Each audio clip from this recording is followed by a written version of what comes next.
Welcome to another OG 55 Live. We got the Italiano in the house today. We are talking all about that Disneyland special on ABC. Remember, we were all excited. What are they going to announce? What are they going to drop? What news tidbits are we going to get? We're going to talk about what we got and what we didn't get on this special. We got the Italiano in the house up next here on Jeezy, Bitty, Easy.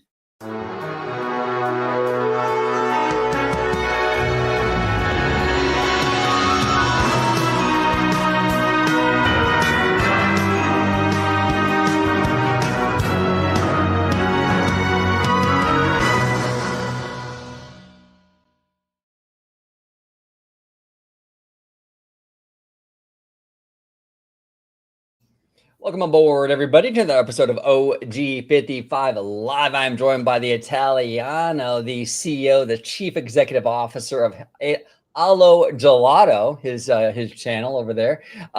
We are going to talk all today about what was announced at this on this Disneyland special on ABC, or lack thereof. Or lack thereof. That's a great way of putting it. But George, welcome back, sir. How you doing, brother? Doing good. Yeah, everything is going great. I mean, kicking off the new updated channel. Now if going from Citrico Central to Allo Gelato, it's very exciting. Can't wait to see where the channel leads us. And yeah, it's going to be a great time. So if anybody does want to follow me, please do so on YouTube under Allo Gelato, and also follow us on Instagram under Allo Gelato as well. There he is. And Johnny Ace, friend of the channel, is in the house. He says, "We live." Oh, and he's got 5 fires. Johnny, do you mean we live? There we go. Big shout out to our friend Mondo and Danny. We love both of those gentlemen over there at 5 Fires. They are really good dudes, making a lot of great content. Okay, let's go ahead and dive right in. Speaking of good dudes, Drew, the Disney dude, has been reporting on this Disneyland special here on ABC. Now, we got some news, George. We got some news. And when I say some, I mean some news, right? Very little news, very little. But one of the big, this is actually one of the most exciting tidbits that we got here from Drew. It says, Imagineer Emily Emo O'Brien is officially working on the Avatar theme land coming to DCA. O'Brien has been an Imagineer for nearly 29 years and was previously responsible for all the projects at Tokyo Disney Resort, including Fantasy Springs. The future of DCA is in fantastic hands.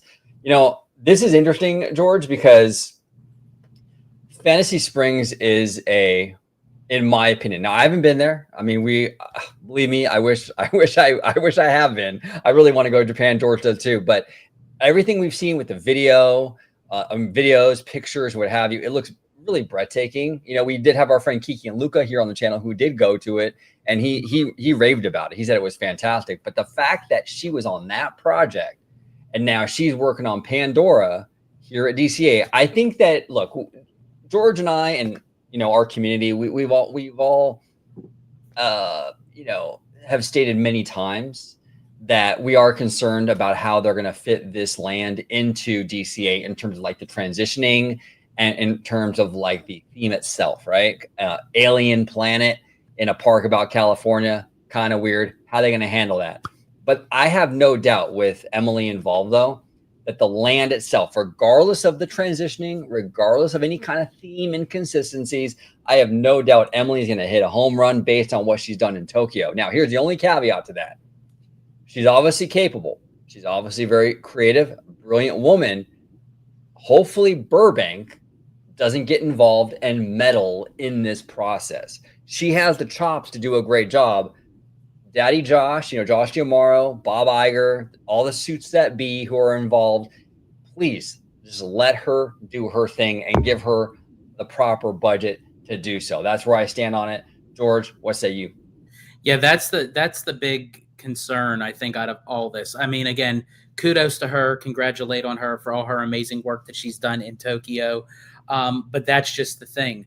She was able to do her work properly because OLC funds everything, and the Imagineers are allowed to work and play and do as they do. Where over here in the domestic realm of the parks, they are very frugal when cutting the checks and the budgeting for these projects, and that's a bit worrisome. So I don't feel like it comes down to the Imagineers on their work and their craft.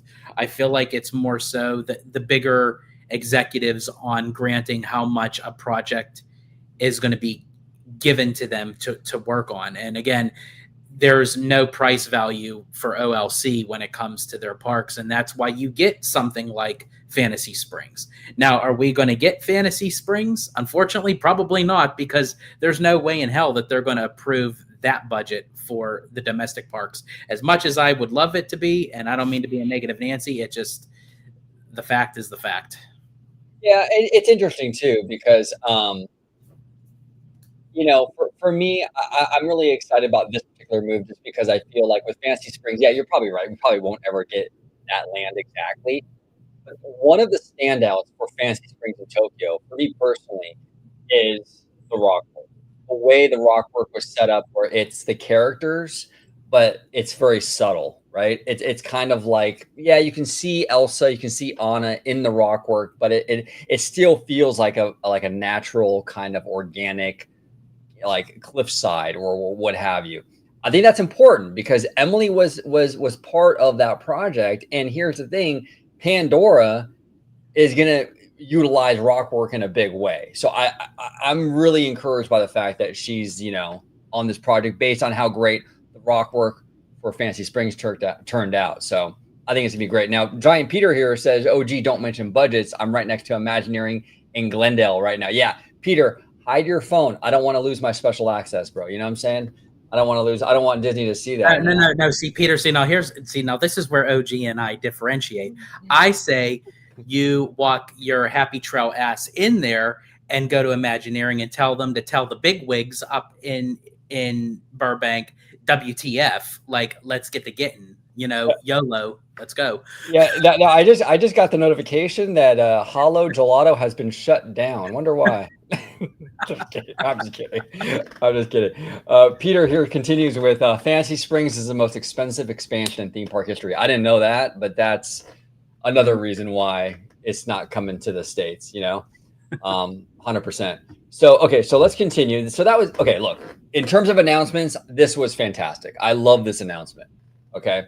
Then we have the next one, again from Drew the Disney Dude. Josh Diamaro confirms the Avengers Infinity Defense will feature large-scale built environments. Quote, Avengers Infinity Defense is going to be at epic scale. So here's the thing. A lot of fans have expressed concern, and again, rightfully so, that this is just going to be Transformers. Now, I've told fans to not assume that just because you have a similar ride system doesn't automatically mean it's going to be the same thing, because we have Pirates of the Caribbean, which is a boat ride, and we have It's a Small World, a boat ride, and two extremely different experiences. I mean, completely different, right? Polar opposites. So just because it's a similar ride system to Transformers or even the Peter Pan ride in Tokyo, it doesn't mean this experience is going to mimic those completely. So the fact that we're getting confirmation that we're going to get large scale built environments, that's encouraging. This is a screen ride, make no doubt about it, but there's going to be big set pieces along with those screens, and that's awesome. Screens are not bad, but you have to have them as a part of the equation, maybe a tool in the toolbox, but you don't want it to be the entire thing. So it looks like it's not going to be. The screens are going to be there, but we're going to have big sets as well. That's super encouraging. George, what say you, brother? Yeah, so for me, I think that's a good thing. Yeah, we definitely want, physical, practical sets rather than just all screen-based. I think more so the frustration is not the fact that we're getting that. I think more of my frustration is why it's taking so long for them to have announced that. It's like they're breaking it down and trickling little pieces of information little by little. It's like it's staggering, and I get it. They want to kind of build us up with the anticipation and everything, but I feel like in today's day and age, people don't want like slow, steady. I think they just want to know the news, like get it over with, rip the Band-Aid off, and let's move on so we could actually get to enjoy this. You know. Yeah. Now here's the thing, and I'm glad you touched upon that. And I was actually going to bring it up later, but we'll talk about it now. I think here's the thing. I was thinking about the other day, right? Like, okay, Disney hasn't really given us much detail on these DCA projects, right? The D23 announcements, right? We haven't gotten much on the Avengers. We haven't gotten really much on anything. Coco, and Pandora, right? Right. And I was kind of like, oh man, but Florida, they're so lucky. But then I was thinking about it. And I'm like, but really, what have they really announced for Florida, even though? I mean, we know we're getting Encanto. We know of these projects. We know Indiana Jones is coming, but they haven't really even given us that many details on the Florida projects. We still don't really know much about the Cars area or the attraction that's gonna sit there, or the secondary attraction that's gonna be there. They really have been tight-lipped across the board, for the East Coast and the West Coast. But what say you, George? I mean, do you agree with me on that, or am I being kind of a douchey fanboy? Douchey fanboy. There you go. But, Fair enough. yeah. Fair enough. No, in all seriousness, no, I definitely agree with you. You make a lot of valid points, and I don't know. I feel like that, and I always say, well, I start to say this now, that especially after the pandemic, that Walt Disney World and Disneyland are like run completely different. Like they are two total opposite beasts of how things are operated and construction wise, and it just, the way they go about doing things is different, but yet all in the same under the umbrella of how things are announced and given out to us in information wise, like whether it's through Disney Parks blog or through these specials that they put on TV or streaming, or if they wait for events like D23. It's like you never know which way they're going to go with it. They're going to go. Now, Sean Narani here says, what does large scale built environments mean? That feels like they are leaving it open to interpretation. Yeah, I would agree with you, Sean. I mean, it is very vague. I do agree with you on that. But I mean, the way I take a large scale built environment for me personally is a physical set. You know what I'm saying? Yeah. I don't think you really say that if it's going to be like just a giant screen. I mean, it could be though, because you're right. It is pretty vague. I guess it could be just a screen, but we'll kind of see. We'll kind of see how it is. But look, we've seen, I think, with the Imagineering YouTube channel, I think we've even seen some mock setups where they were testing, and even in those mock setups, we saw some pretty big set pieces. So it's looking like we're getting some pretty good physicality here. So I think we'll be okay. But I see what you're saying, though, Sean. I mean, that is a very, very valid point. And last but certainly not least, again, from Drew the Disney Dude, Disney shared animated concept art for Avengers Infinity Defense coming to Disney California Adventure. Guests will come face-to-face with King Thanos in the attraction while traveling to iconic locations like Asgard, Wakanda, and New York City. Now, this is why...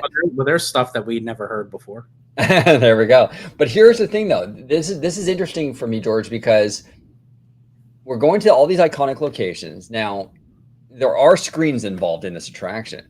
Do you think we're going to have, do you think this is going to be a situation where they can swap out the locations? And I kind of feel like that's going to be the case. I feel like based on new movies that come out in the future, and if Marvel has $1 billion movie, like say in a decade, they might swap out Asgard for the new environment, the new world.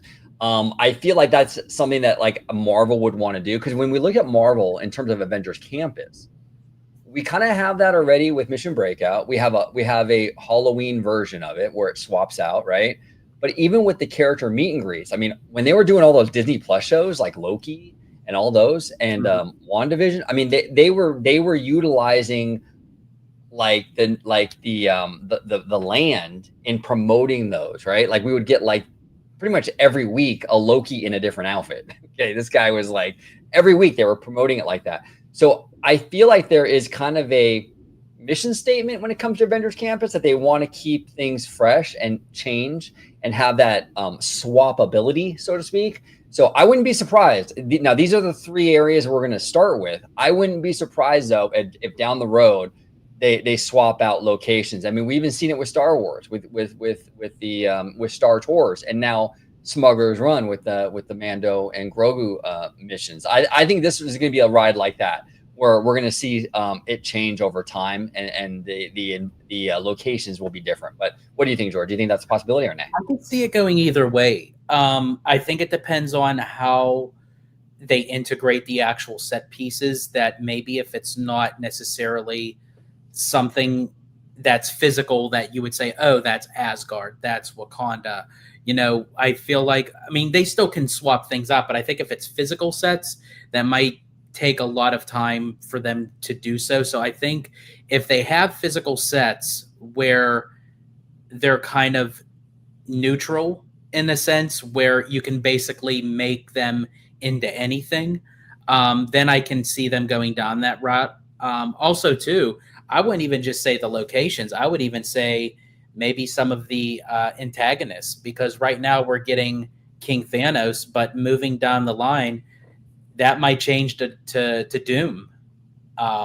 You know, with Doomsday coming and Secret Wars, I think I think at the time that they were in production with this project, they were thinking, okay, yeah, well, obviously we're going to use Thanos because Infinity War and Endgame is like the greatest Marvel films of all time, which they still are. They still stand up very nicely in film history and cinema culture and what have you. But I feel like that the drive to have Thanos is kind of not there anymore. At least for me, it isn't. Like, I would rather have like a new kind of villain. But I mean, they could use Doom, they could use Galactus, they can use really anybody if they wanted to. So I mean, I could definitely see them moving it along in time.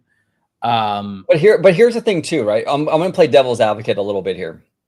When it comes to Marvel, kind of the cinematic connected universe where things are moving very, very fast. You said you don't like Thanos because he feels kind of like the past, or like, kind of like, irrelevant.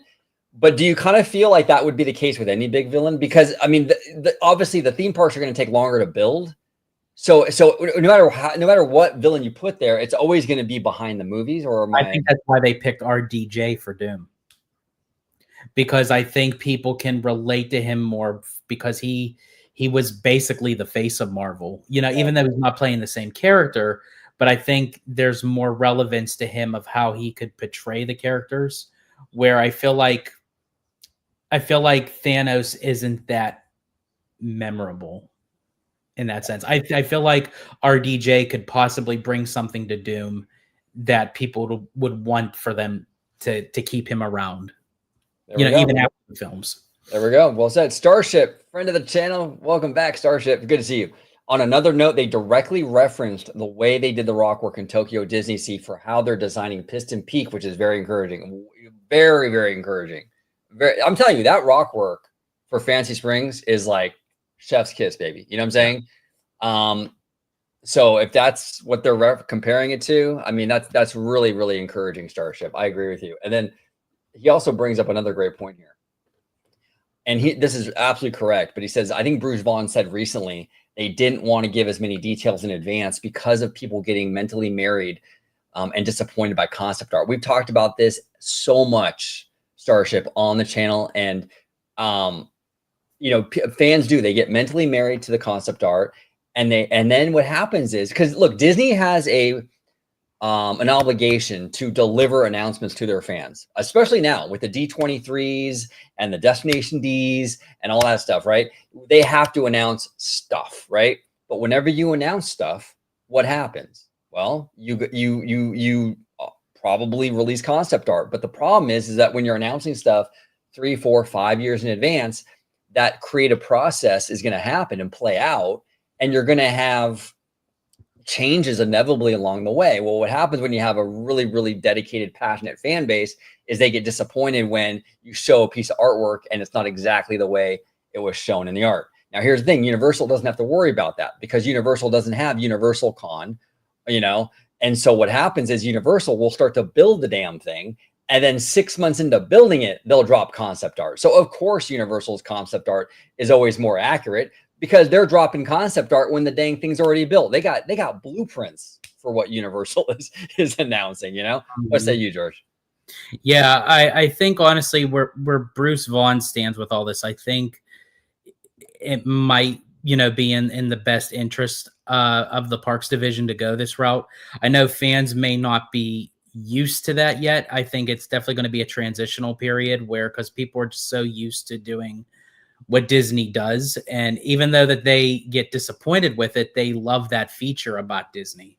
So I think once, it integrates into the way that Vaughn is intending to do it, where, they kind of give us the news, but like they start to give us little pieces here or there, but at least, even though that kind of somewhat irritates me, but at least the little trickles of news that they do give us is accurate. Yeah, no, that's true. Now, in terms of this special overall, George, right? They didn't really give us a whole lot. We did a whole video on it, bro. And like we were speculating all kinds of stuff, right? Schematics, this, that, and the other, which is classic Disney speculation, of course. We it's always like, the speculation, it never meets the reality usually, right? Were you disappointed? Or do you feel like this was to be expected and we were just being douchey fanboys? I think for me, I would have loved to have something a little bit more, but it doesn't surprise me. It doesn't shock me that, we didn't really get anything. I think I'm to the point right now. I think we've been let down so many times that it's just like, I'm just keeping myself neutral. Even with, I'm excited to possibly go to D23. I hope that we do get the opportunity to go again. But even walking into that Honda Center, I'm going in there with like middle ground where I'm not even going to say, oh, we're going to get something big. It's going to be like 2024, because we really don't know if it's going to be like 2024. For all we know, the D23 Parks presentation might be all updated stuff on stuff that they mentioned back in 2024. Now, you said middle ground. Did you mean the high ground? I'm just kidding. Mademoiselle is in the house. Hello, Gelato, and OG. What is going on, Mademoiselle? Okay, we're going to touch upon this just for a second. Kiki and Luca is asking, do you guys have any thoughts about how Disney handled the Jimmy Kimmel situation?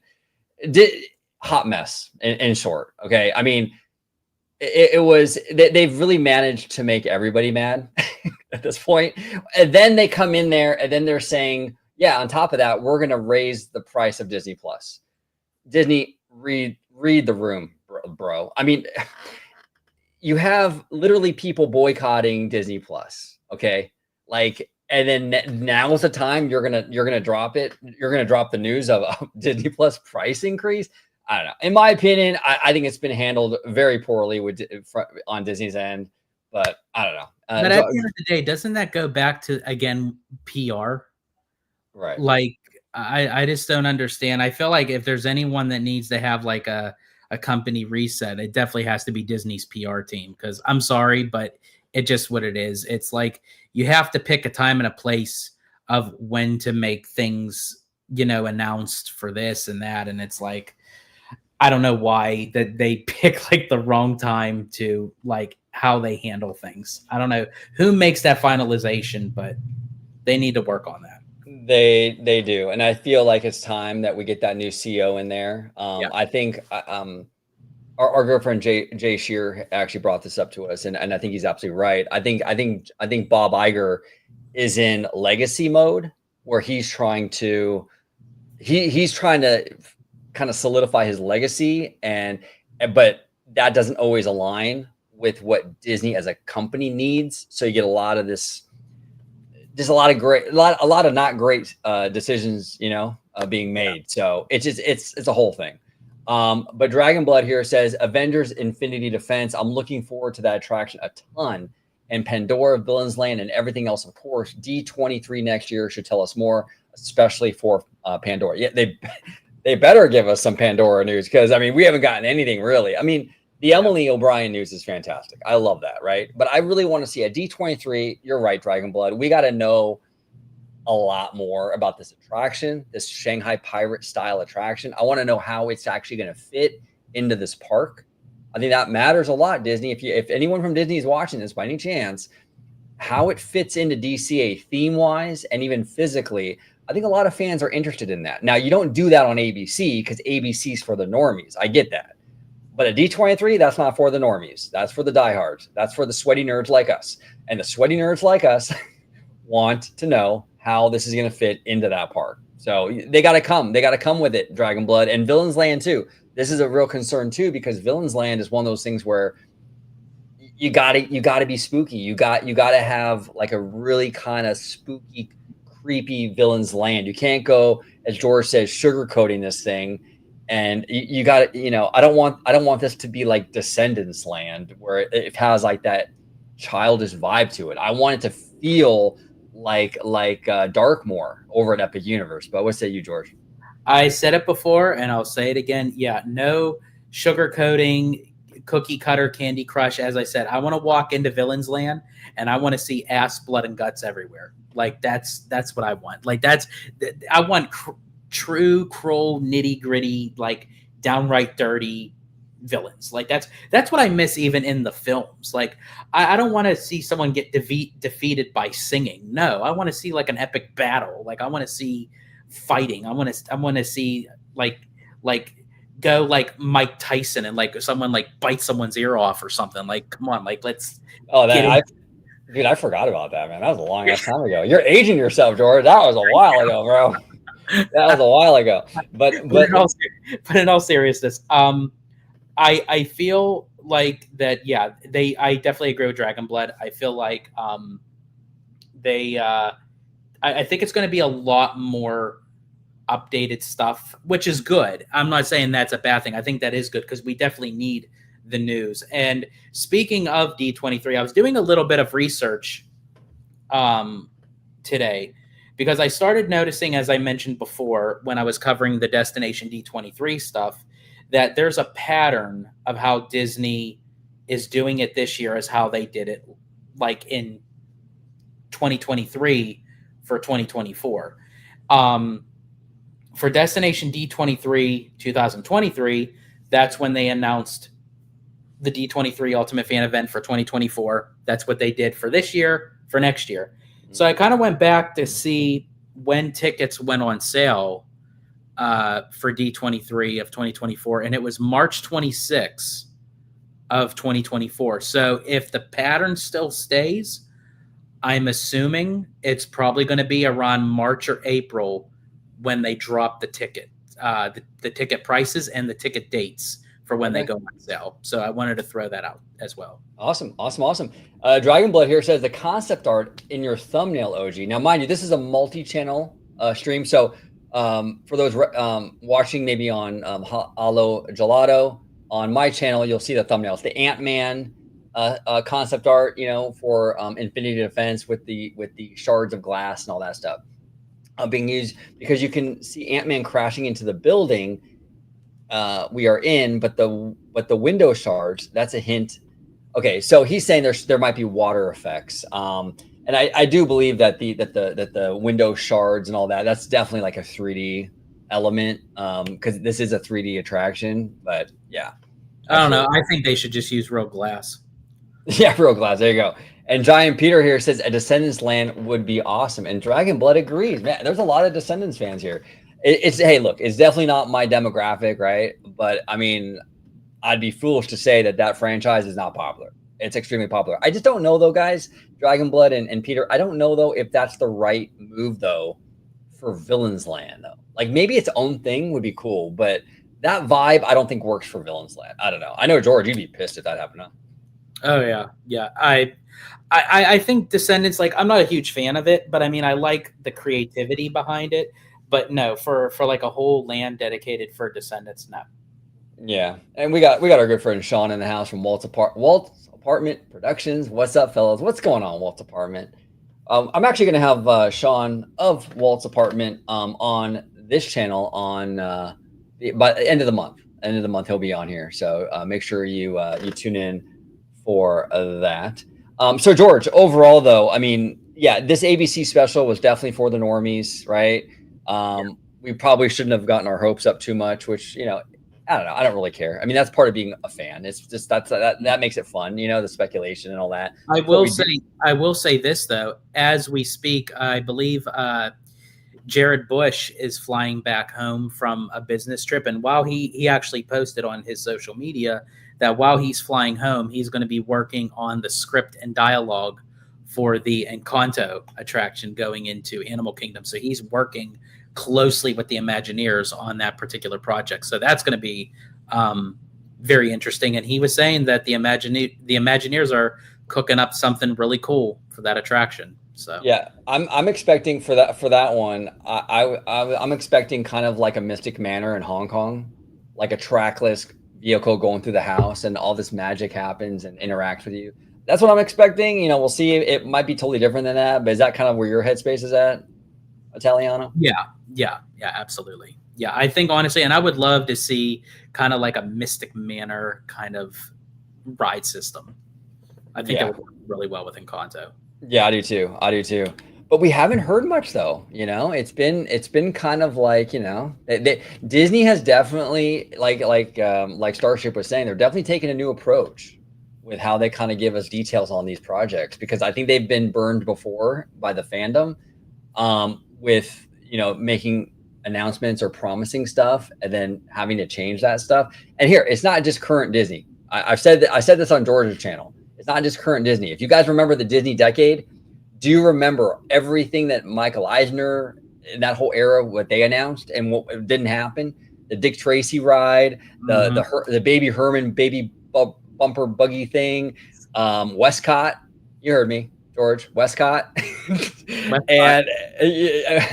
and also like the cool stuff they were going to do with Indiana Jones, where they were going to have the Jungle Cruise go through that attraction as well with the minecart, and that show building was going to house like 3 attractions. So there was a lot there that got canceled, but Disney's kind of learning their lesson with this stuff and kind of given a little bit more vagueness and not so many announcements. So it's interesting. Remy D, the part of Shanghai Pirates where the whole scene opens up to a giant ocean. Hope we get that moment in an Infinity Defense. Remy D, I literally said that same thing to the Italiano the other day. George, didn't I? That scene right there is the money maker. That we have to get that. If we don't get that, where you come up. Sorry, no, gotta finish, bro. No, if we don't get that scene where you come up from the water and then do that whole thing, I'll be super disappointed. That's a dope effect. I think here's my thing. I think we're gonna probably get that with Avatar. I'm not 100% sure if we're gonna get it with Infinity Defense. I feel like Infinity Defense is gonna go more on the like the track layout of how Peter Pan is over in Tokyo. But I do feel like we deserve to get something that grandiose here in the domestic parks. But I'm not sure if it's going to be Infinity Defense. They may surprise us. I could be wrong. But I think it's going to be more for Pandora, especially when you're dealing with like a water effect. Yeah. No, and that's like what we were talking about, how I believe the other day about Pandora getting that same thing. But Remedy, in regards to like Infinity Defense in particular, like that kind of level of epicness and quality would be dope for Infinity Defense. But I will say though, even if we do get the ride system like Shanghai Pirates for Pandora, the ride system looks cool. I can't wait to actually experience Shanghai Pirates for myself. I'm for sure it's probably just as breathtaking as the day when it first opened. But when you're utilizing a technology that's been around for 10 plus years, I hope that Disney utilizes like a much up-to-date version of that technology. And I think they will for Pandora, because here's the thing. The Pandora at Animal Kingdom, a lot of people were blowing off Flight of Passage before they wrote it because they were like, oh, we already have Soarin', right? Why do we need this? And look how dope that was. You know what I'm saying? Technically the same ride system again, but totally different equation. So Dragon Blood, I personally see Encanto more similar to Enchanted Tales of Beauty and the Beast and Runway Railway. You know, that's kind of interesting. You might be onto something with that, Dragon Blood. I mean, yeah, probably. I don't know. I prefer Mystic Manor, but I don't know. I'd be okay with if it's sort of like around the line of Beauty and the Beast. I don't know. Runaway Railway, I still feels like it's just like a kiddie version of like Rise of the Resistance. It's Yeah. like, it's okay. Yeah, no, 100%. One Shot Motorsport here says, Westcott, please make it happen, Daddy Josh, because people will be very happy for it as part of Disneyland Forward. I'm with you, OG55 and George, the Disney Italiano. Yeah, I think Westcott would be amazing. And like I said before, you can put that in the Toy Story lot, and you can do the continents like they were originally going to do. You can add IP that relate to those continents with Asia, Africa, whatever, you can do all that. Australia, so I think it would be a great move, One Shot. And I want to thank you for joining us here on both channels, OG55 and Alo Gelato. Now this is interesting. Jay Brad says Westcott should go in Disneyland Paris. Wow, that's wild. That is a wild take, Jay Brad, because the whole name Westcott implies, West Coast. I don't know. What do you think about that, George? I mean, if they do a concept like that, yeah, I don't know if I would actually call it Westcott. I mean, it would probably have to be called something customized to like the French culture, But I think if you were actually doing Westcott, like the name of it, yeah, I would say that it would have to go over here in California. Yeah. West Coast is the best coast. All I can say now. No, actually, I'm not kidding. Ross loves Disney. Says, actually, Ross, I want to thank you so much. Ross has been a friend and fan of the channel for a really, really long time, since those early days in 2016, 2017. So Ross, I do appreciate you so much. Anyone here wonder why they said Pandora will take over just a portion of the backlot for Pandora during the location reveal announcement? Why not all of it? Here's the thing, Ross. We have a friend. Shout out to Bob. Barry Plays 28. Check him out on YouTube. Subscribe to him. He's a great dude. Great content. But he has a theory, which we talked about here on the channel, that isn't too far-fetched, that Disney is actually going to replace all of Hollywoodland, but the announcements are piece by piece. So they announced the death of the red car trolley. That's not going to be around anymore. Then they waited a little bit, and then they announced that whole back area with Monsters Inc. is going to be shutting down, right? Bob's theory is, hey, they're going to replace all of Hollywoodland for Pandora, but they're just not announcing it all at once. And that's a solid theory. And it kind of makes the most sense because we've talked about it here on OG55. How are they going to transition from Hollywood Boulevard into that alien world? It kind of makes the most sense just to tear it all down and build Pandora. But we'll see, I don't know. What say you, George? Yeah, I mean, it's so for me, I think it's still kind of lost in translation for me. I still can't see Pandora going into Hollywoodland. I know once it's all said and done, I'm gonna probably walk in there and be like, wow, they actually pulled it off. Not that I didn't have faith in them, but it's just like in my mind, it's just like I just can't picture it. So once I visually see it, hopefully it doesn't look like a cut and paste kind of thing. I do think Bob's theory could, be possible. But it's just overall, I just don't know how, like, even with, more so like with Pandora and everything, a lot of the California projects are a little bit more unknown for me than the Florida ones. Yeah. Well, Lucas here says they should just do Fantastic Four land in Tomorrowland. I mean, Fantastic Four, I didn't see the movie, Lucas, but aesthetically, it's like perfect for Tomorrowland, and especially Disneyland's Tomorrowland, because they even modeled it after Disneyland's Tomorrowland. So the movie didn't do that great, you know what I'm saying? I don't think it did as well as they wanted it to do, but I hope that we get something. I hope we get like a big e-ticket or something.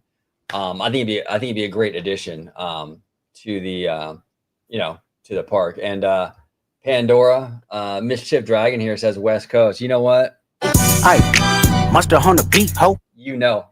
West Coast is the best coast. But there were a couple people, I think it was Starship and somebody else mentioned Eurocot.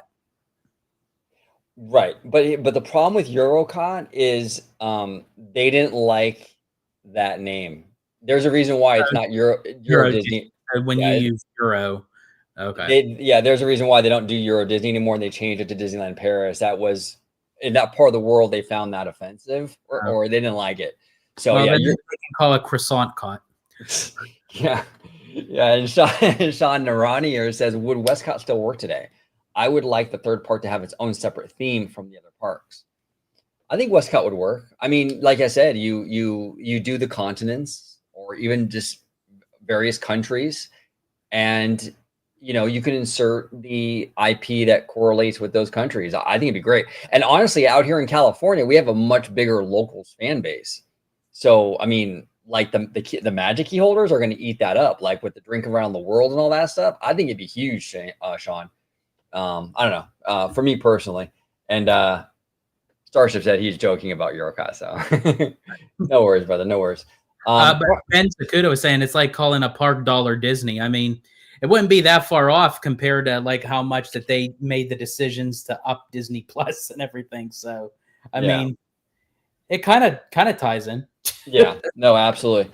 But I can definitely see why that they would have changed it from like Euro Disney, and because Euro is used for the term of money. So, and I think it's more broadened to than just call it Euro than it rather, just be focused on, Paris or France. Yeah, no, absolutely. Absolutely. And then we'll take one more, then we'll get out of here.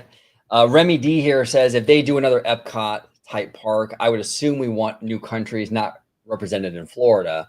What would your guys pick? Well, the original concept, Remy, for Westcott was to do the continents. And I think that is actually the move. I think you do the continents. And I think that way it separates from Epcot. But George, do you have any alternatives to that, or would you kind of go the same route? No, I think I would go that route. I really think, because then you kind of differentiate it how it is to Epcot, and it, if you do more of the continents than countries, because you kind of already still get a little bit of that, like with when they do like the food and wine and everything. So you don't want to overplay, So I think if you do continents, you're kind of going down a different route. Yep. And Timothy's asking, what is your topic? Well, today, Timothy, on the live show, we were talking about that ABC Disneyland special. They did announce some projects for the future of DCA. We were kind of talking here on the channel that maybe we get some pretty cool information. We got a little bit of information, but not a whole lot. So that's basically the topic for today's video, sir. But actually, Timothy, you're gonna have to catch us on the replay, because we're actually gonna be taking off now. so you caught us at the tail end, my friend. But George, the Italiano of Allo Gelato, any final thoughts on before we get out of here on this? No, I think it was a great live, and love all the comments and the questions and the opinions and concerns and all that good stuff. Definitely a lot to look out for with Disney in the coming months and even into the coming years. And I'm ready for it. Yeah, let's do it. George, where can everybody find you on social media, sir? Absolutely. You can find me on my YouTube channel, Hollow Gelato, where basically I cover all things of the parks, whether it's Disney, Universal, even Knott's Berry Farm, Walt Disney World, Universal Orlando, Disney Cruise Line, all that good jazz. We also do a lot of in-studio stuff, breaking news, live shows. We also do out-of-theater reaction reviews.